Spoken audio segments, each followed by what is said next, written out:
Atașament, devotament, fidelitate, consecvent, perseverent, plin de demnitate.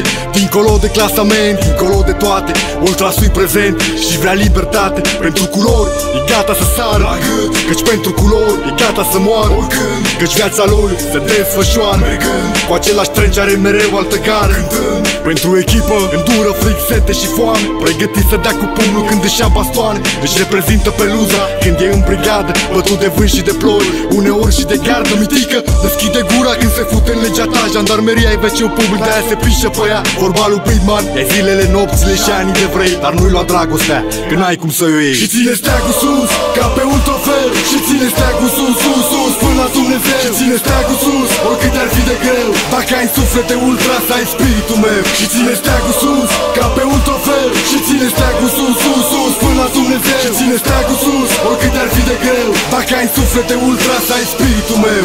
Plin de cicatrici, de la intervenții, gol pe interior, de la decepții. Poți să cedezi când vezi de atâtea inimi frânte, sau colectezi mai multe amenzi decât echipa ta, puncte și du-te. Că spui că nu mai vii etapa viitoare, dar te urci în primul tren și pleci în deplasare. Chiar dacă doare, inima ta nu cedează, căci un gol al echipei tale o eliberează. Și ca o rază, pe loc o dezgheață. Pentru alții doar un meci, pentru tine e un mod de viață. Speranță, atitudine, dorință, pasiune, căci prin credință ultrasul are o misiune.